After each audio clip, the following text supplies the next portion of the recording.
Hello, everybody. It's another Thursday in the hub, and it's afternoon here for me, and it's afternoon for Claire, who's in the UK. I don't know what time of day it is with you, whether you're watching on Thursday or you're watching in the future. It's very nice to have you here. And as I say, Claire is here. Claire of Hayward, and she's chatting to us about all things Canva. Now, I jokingly kind of said the queen of Canva, but seriously, I mean, I think you know so much about what the site has to offer. Really looking forward to getting some tips myself. So Claire, first of all, like how did you become the queen of Canva? That's a very good question. I've been using Canva since summer 2019, and I was looking after students there where I live in Scotland who were attending local universities, and we used the people that I worked with, we used Canva to make posters for events, because we would do a lot of fun and sightseeing events actually around Scotland. And Canva's great for making really attractive posters that are eye-catching and speak to your audience. Plus, of course, you can collaborate. You can have your team working together on the same document because it's all kind of cloud-based, like other platforms are as well. So that was a really good introduction to it because my team were already using it. And so I was able to work on the posters that we were making and collaborate with them. And I really liked the designs it came up with.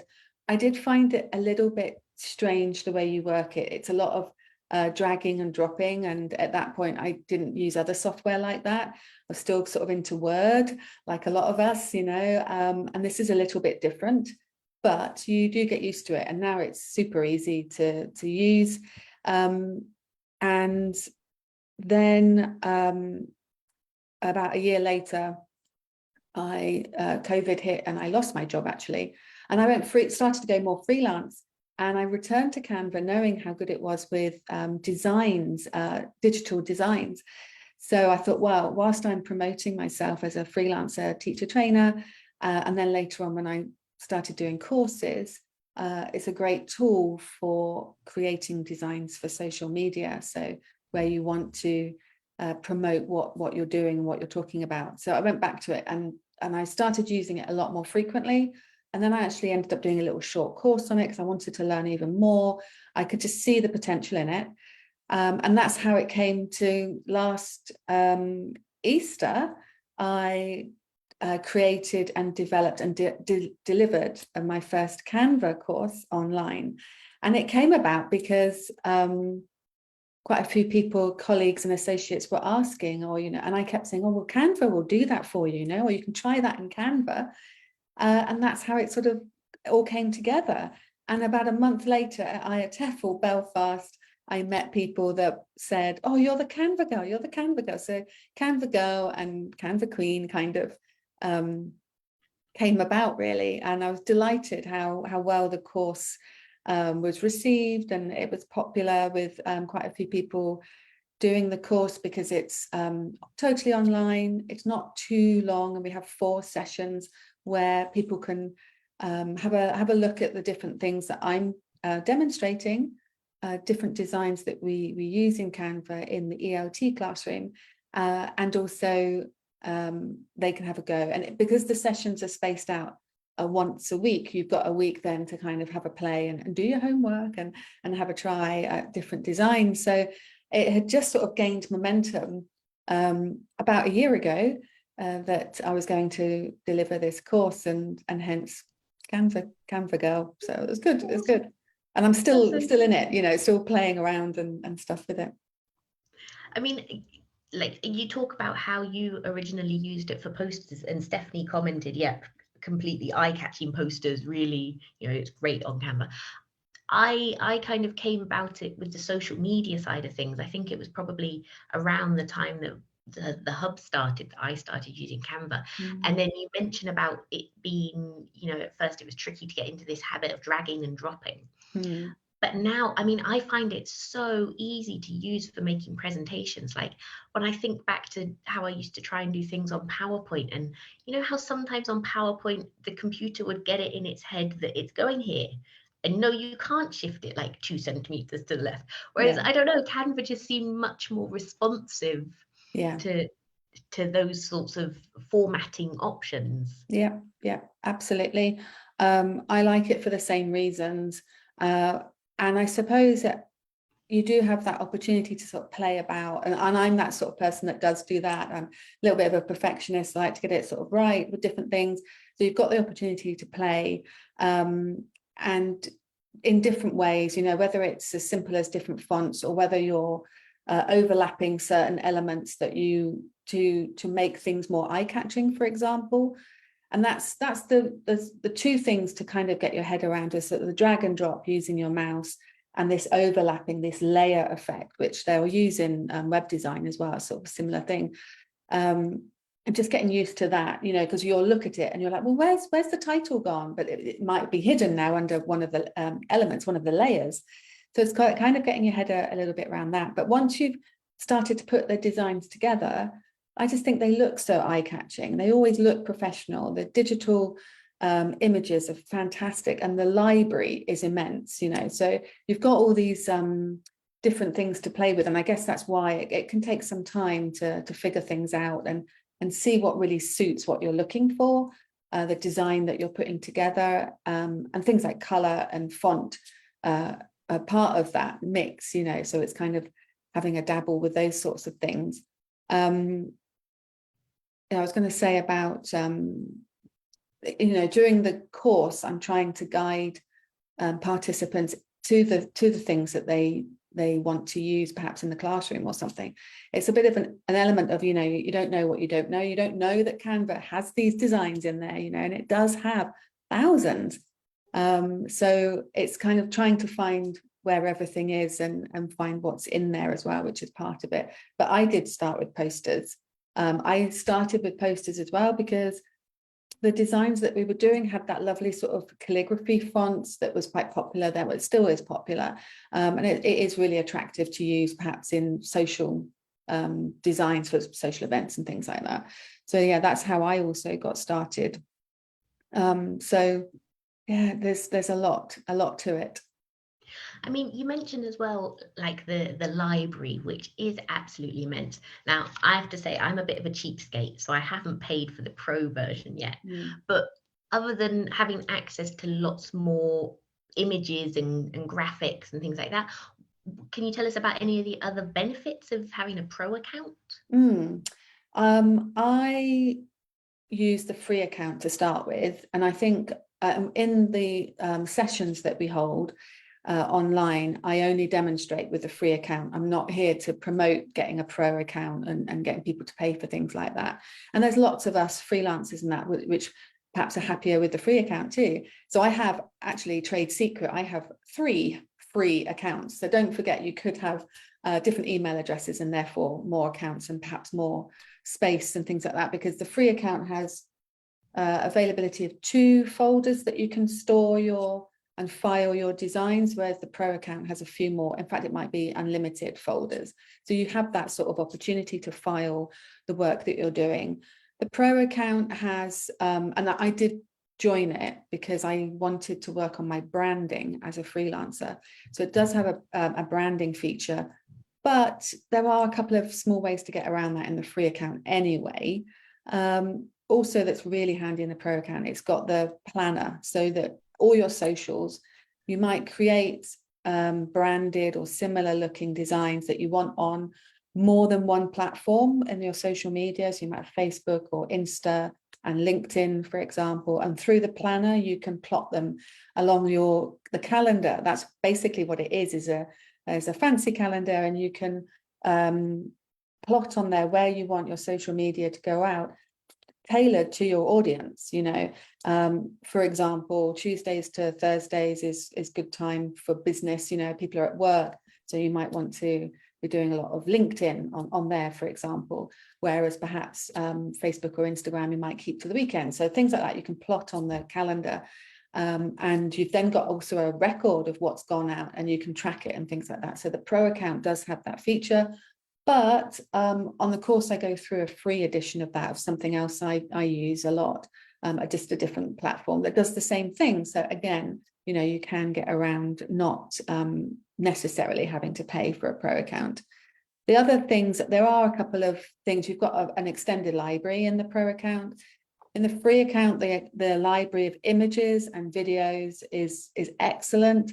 You might notice on some of them, they'll have a watermark of Canva. So sometimes there might be just, if it's a poster with a picture of like a cartoon figure of I don't know, a girl or something, across just her t-shirt might be Canva. So not the whole design is a paid part. It's just like one thing, perhaps the picture of her, and so you'll get this Canva, but you might be able to swap it, you know, so you can fiddle about with it and take those sort of things out, so you're not paying for what the free account does. Is you'll have some elements are paid, a pro, and there's usually something like 99 cents or pence or something, and it's just part of the whole design. But of course, if you take that out, then you don't need to pay for the rest of it, and you can just download it as a PDF or a PNG file for images as usual.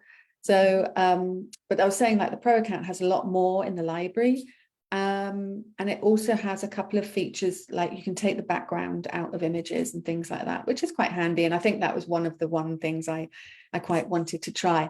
You can try the pro account for 30 days, so it's worth having a look and seeing what more it could provide you with within your teaching or training before you make the decision. I did join to pay monthly to start with, and then I changed it to an annual subscription, which is slightly cheaper. So there are a couple of things to bear in mind if you do decide. Mm-hmm. I think as well, talking about social media, one thing that I've seen with the pro account is that you can automatically resize things. Like, again, I'm really lazy for this. Anything that I do Instagram post, even though I never post on Instagram, but I like the fact that it's square, whereas Facebook posts are slightly rectangular, which bugs me. So that's why if anybody's ever on Facebook and there's like the two bars down the side, that's why. But yeah, if you have the pro account, like if you're posting across multiple sites, then it will do that automatically for you and make sure it's, you know, suited for Facebook and suited for Instagram and things like that. Yeah. And Nina says, yep, love the resizing feature. It's so worth the money. Yes, that was another reason why I chose to do it. I've worked out a few ways around it, but it is incredibly useful. Yeah, because it's quick, you know, it's convenient. Yeah. And we just had a question from Jane, going back to what you were saying before about the folders. Obviously, you can download absolutely everything that you produce, but then if you're looking to store things, you know, like maybe if you have, like, I don't know, I have the hub, I have TESOL Spain, I might have other projects in the future, but then, you know, you're limited to where you can store them on the site with the free account. Yeah, true. But the two folders, I mean, you can get quite a bit in there, and then it's just that the other stuff is just floating. It's not in a folder necessarily, but it's the storage is there. I think pro account storage as a whole is slightly more as well. You end up creating your design and then downloading it as a PNG if it's social, or maybe a PDF if it's like a slide or whatever. And so you end up with a lot in your own computer as well. The thing is as well, I suppose Word's not much more different, but if you want to edit that design, you have to go back into Canva, because what you've downloaded is a static file, you know, like a PNG. So you have to sort of go back into Canva. I'm writing a blog post at the moment because about using it on your phone, because you could. So for me, I do all my designs in my desktop computer. So I have to be logged in. I have to be sat here at my desk to make the designs in Canva, because that's how I work. But I could do it on my phone, which is quite a convenient thing. But it's, of course, it's slightly different, and it's different buttons and things like that.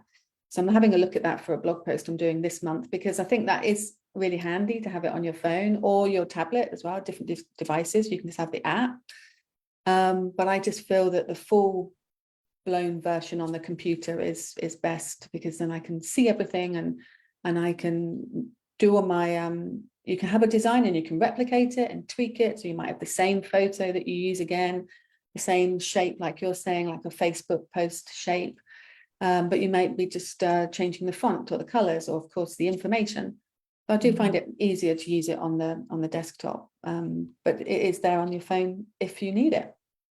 Yeah, I did use the app a couple of times. Like I think when I was traveling and I needed to do a Monday welcome post, and I did find it so much more infuriating. I think it goes back to this whole thing around like how the younger generation of digital natives, perhaps like they are more able to manipulate things on their phone, whereas Yeah.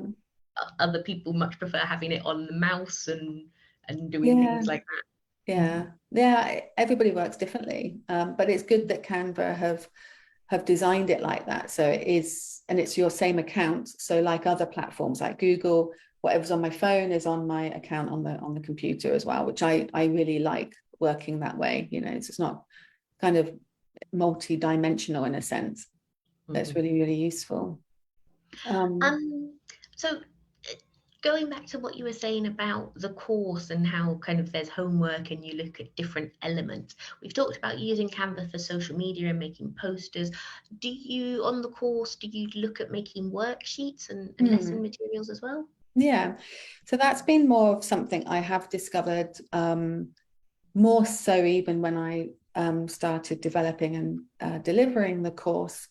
And that's also why I started to put the course together, because once you start looking, there's an awful lot of design templates for worksheets, which can be more aimed at adult age groups or juniors, for example.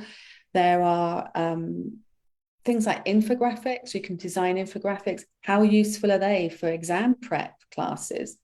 Other things are, a lot of us in ELT use a flipped classroom approach, where you're perhaps presenting with slides and your face is on a video so that you can be seen, but you make that into an MP4 video format file that you can give to your students or trainees before they come to the lesson, and then you discuss certain aspects of that presentation. Things like that. The flipped classroom is really, really useful and super easy to use in Canva. So it really does apply to ELT. Some of the other things are, if you were the school manager, there's quite a lot of documents, invoices, weekly schedules, again, presentations that you can make into videos that you might want to display as promotional about the school. So there's a few things if you own the school or you're a school manager and you wanted to promote the business in that sense. There's also some really, really lovely visuals to, without giving too much away, but to sort of demonstrate stories that, again, we can use our narrative tenses, and it really applies to the ELT classroom nicely. And they're just lovely, beautifully sort of drawn and things, you know, sort of cartoons and illustrations. It's really lovely, which I think would apply to adult classes or juniors again. So lots of things we can use it for there.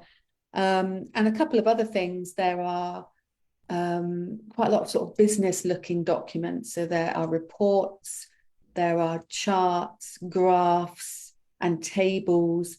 Again, could be exam prep, but I was thinking more business English as well. So there are examples already there with the pictures and sometimes the text, not always. But so business reports where your business English students could analyze them, look at the language, and take from it what they want in order for them to use it as a template to write their own business reports, that kind of thing. They could also, the other fantastic thing is, like a lot of other cloud-based platforms, by sharing the link, we can collaborate on the same document. So my students in teams, in groups, can collaborate on the same document. So that could, it gives them a sort of digital lesson as well. So learning some sort of basic graphic design, which is fantastic, sort of on the edge of CLIL-based teaching. But also it means they can work on that poster together. It could be online. They could be in different countries, is what I'm saying. You know, they don't have to be in the same classroom. Or there's also collaborative ways to work on, maybe it's something like a presentation. And again, we do this like the flipped classroom, where they get the opportunity to film themselves as well, and they use their own slides.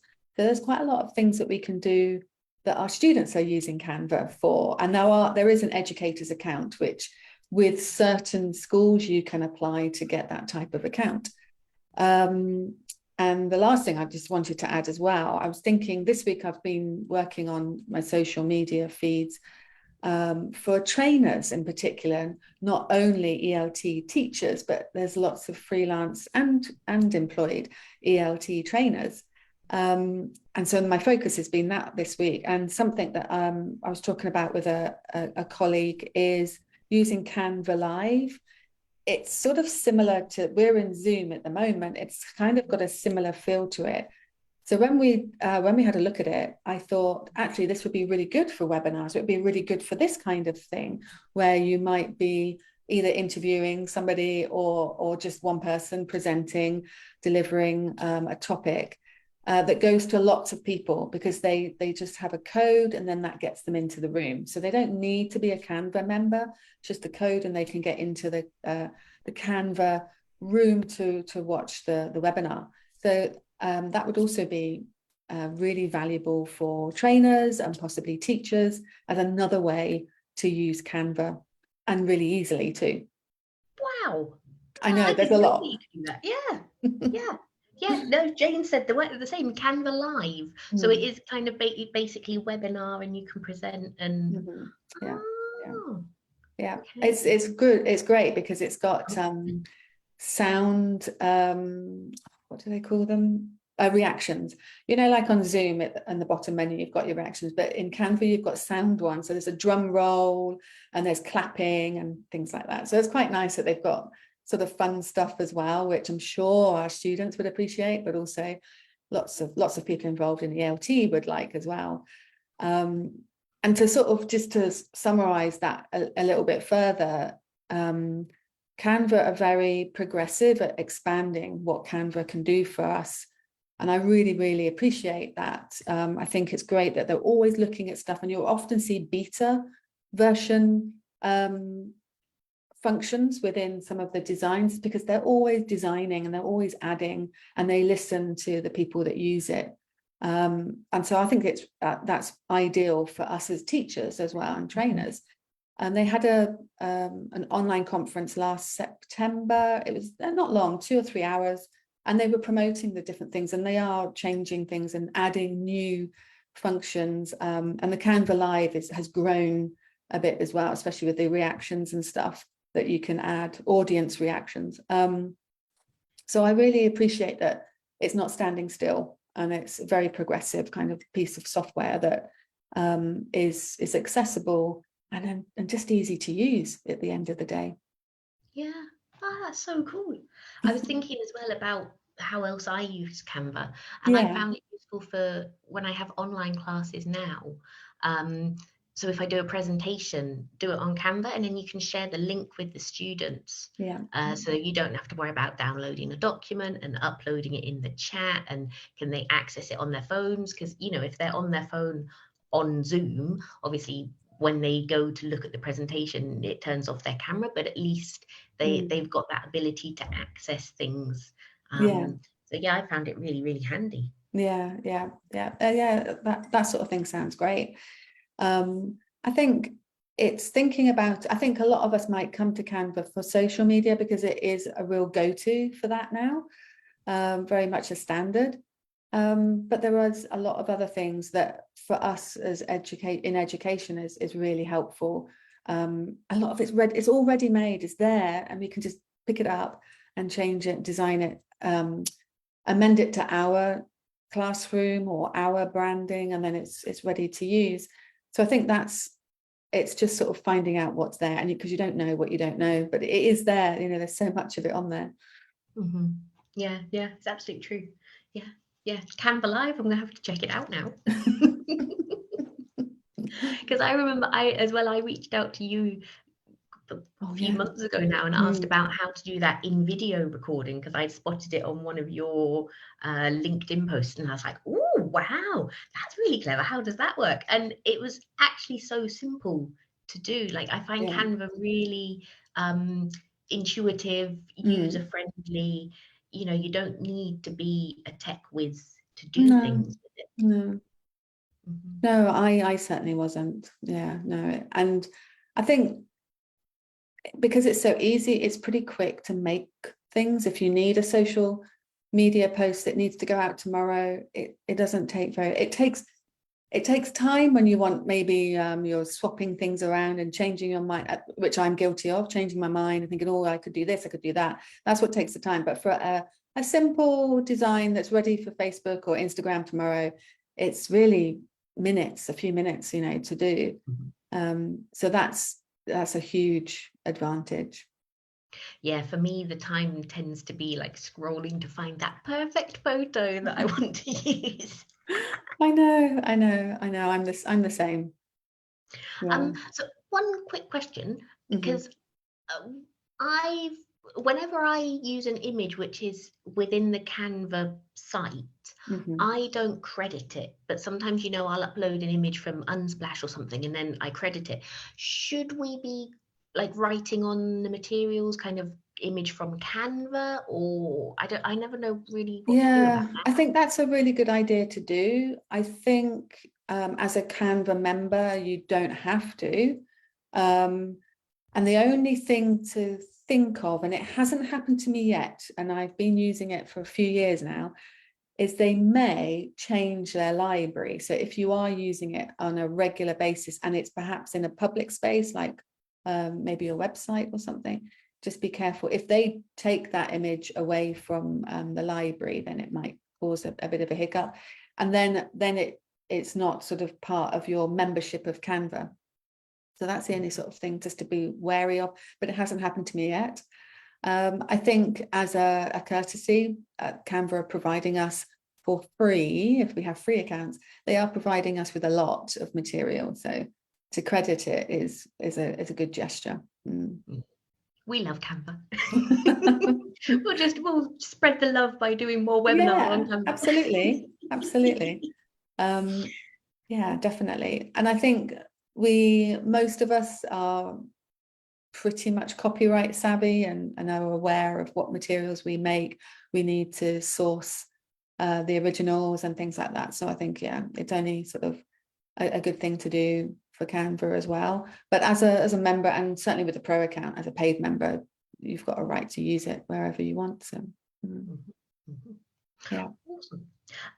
So going back to your course again, one thing that I love is how you advertise it. Like, so you call it the course investment, which I think is so true.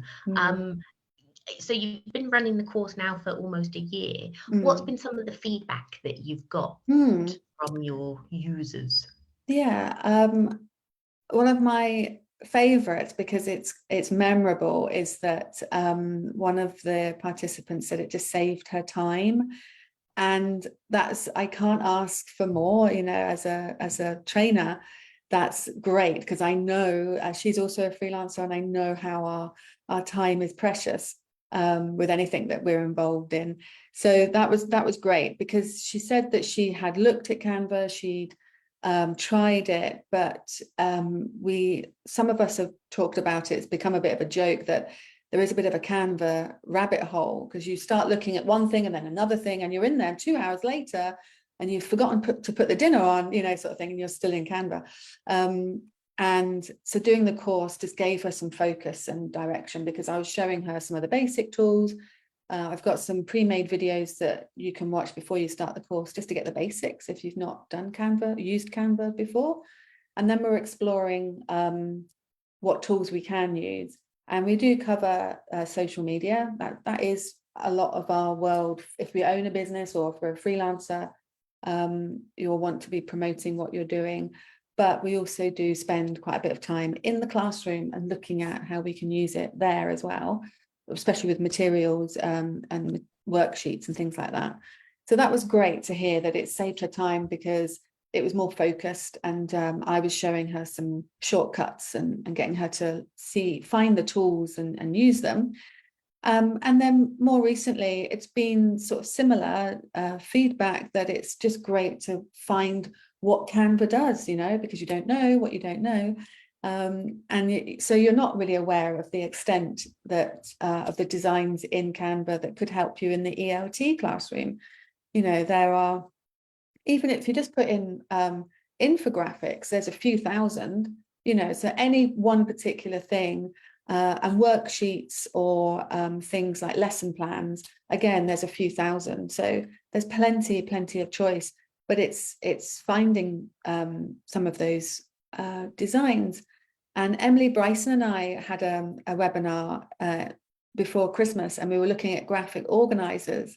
And as we were preparing for that webinar, we could see that graphic organizers have different names. So they could be, because they're sort of a collaborative tool, and they're so useful in the classroom, whether it's like a Venn diagram, or whether it's compare and contrast, or whether it's classify or categorize things, vocabulary-based items.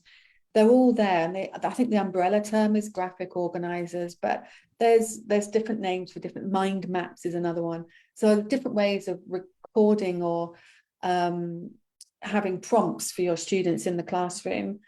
And they're all there, and they're sometimes, really beautifully drawn or graphically drawn and things. So, and eye-catching and colorful. So great if you wanted to use something like that and print it and use it in the classroom, or of course digitally if you're teaching online. So just things like that. We did discover some of the labeling differs a little bit. So again, I helped you to find where these are, if you like. And of course, sometimes the difference between British English and American English spelling, sometimes if you're doing a search, for different templates. Other testimonials has been, I think one of the last ones was sort of digital literacy we talked about, because if we used Canva with our students, so they were collaborating within Canva, they're also getting sort of digital literacy lessons, if you like. And I think the person that gave me that feedback appreciated that that's a great tool. It's kind of CLIL related, but a great tool for our students, that for juniors, I think they were specifically referring to. So that's also, that was lovely feedback to hear, because I hadn't really thought of that aspect of using Canva so much. So that was good.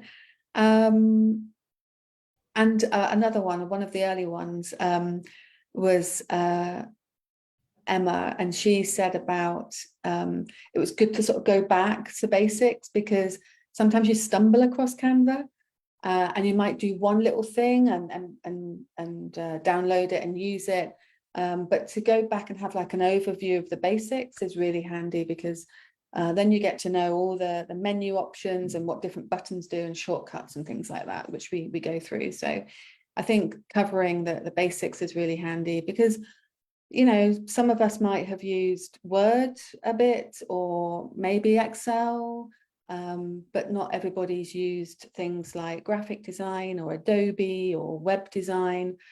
And this is very much a design platform. And so it does work a bit differently, but it is easy. It's, once you get used to the difference there, I suppose. So it was good to go through those sort of things and have everybody ready to start designing. Awesome. Yeah, I mean, the comments have been like accessible and attractive, pretty easy to use. Talking about the menu, Jane's come in with an interesting question. She says, problem, I have somehow erased the icon of the background on the left-hand side. Any ideas of how to restore it? I can still work with the background just by selecting it, but I missed the icon. Yeah, that's the menu on the left-hand side that's black, usually black, isn't it? I haven't got it open just now. I'd have to have a look. And I think if I try and open Canva, my computer will just go, but yes, Jane, we will have a look and we'll try and get back. I haven't experienced that before. If it is a Canva menu, which is how I understand it, Canva menu problem, there is usually at the bottom of the black menu, there's the 3 dots for more, because there are quite a few functions in that menu on the left-hand side. So maybe check that. I don't know if you can, with some platforms you can change it so you can have like your favorite functions at the top. It may be that you can move them around, which I've never tried. But it might be that maybe. But the 3 dots might give you something. To Canva. They're very open to suggestions of how to make the site better. We'd like to be able to order our menus. I know we're starting to put in requests or something. Awesome. And talking as well about kind of the the things that you found useful with the Pro account. I'm going to share a couple of things that I use to avoid paying for the Pro account. So one is kind of that background remover. Yes. And as well, you were talking before about branding. Yeah. With the Pro account, can you kind of save your color schemes? Yeah, that's it. Yeah. So I suppose I've started to get around it a little bit by using the free account, but then you choose a color palette, and then I've just stayed with that color palette. So it's prescribed. It's not that I've chosen my own colors, particularly in my free account. With my usual branding, I did, because I use the Pro account for a lot of my work, more because I can save it in folders and things like that. So the Pro account, you're able to save your branding. So that could be your color palette, and it could be your fonts, for example, and things like that. So that is useful. I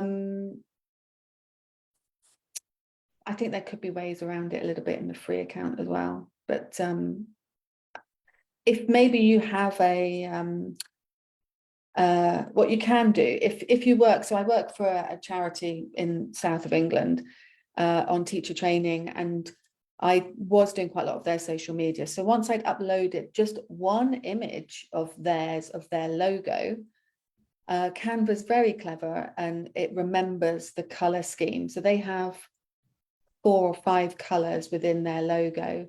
And once you upload that into your files, so it's part of your Canva profile, well, if you go into a design and go back to that logo photo upload, it will copy those colors into the design. So that's really, really handy. So it's already starting to do that. So even if it's a pre-made logo or branding, it will remember those. It's just that you can't choose them from fresh, if you like, in the free account.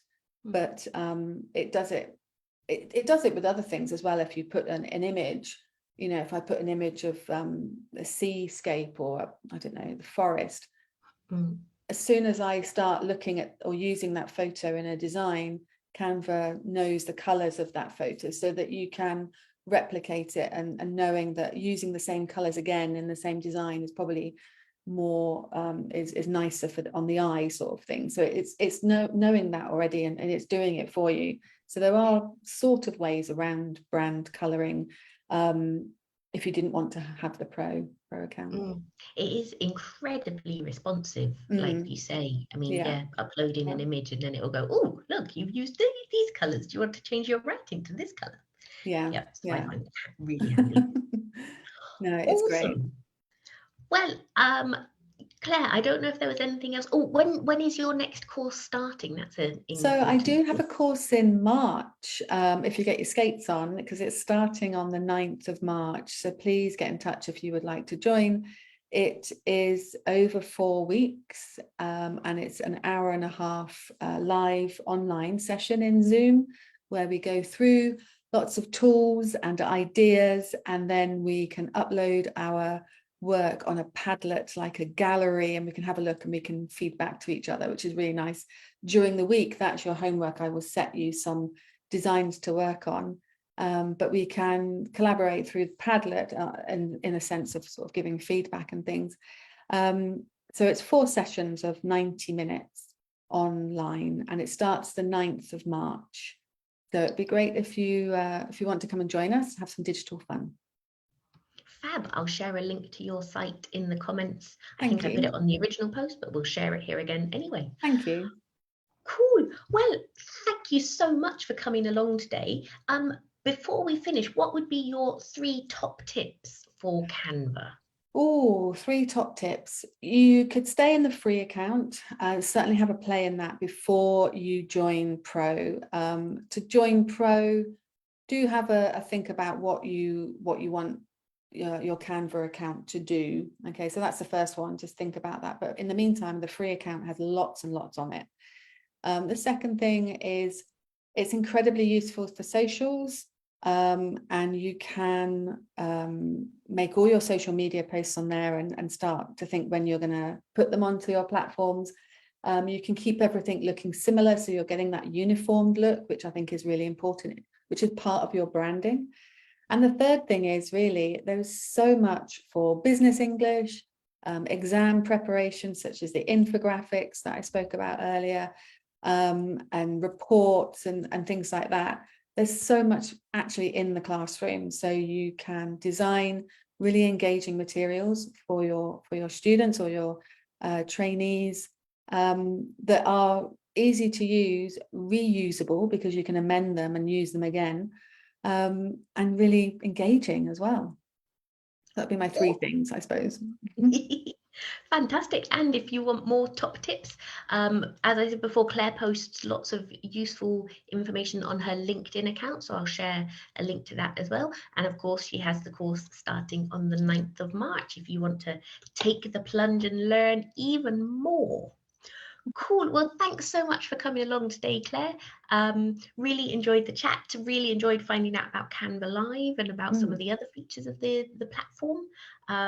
And we'll see you again soon. Yes, thank you for having me. It's been lovely to chat, Canva. Thanks, everybody. Bye-bye.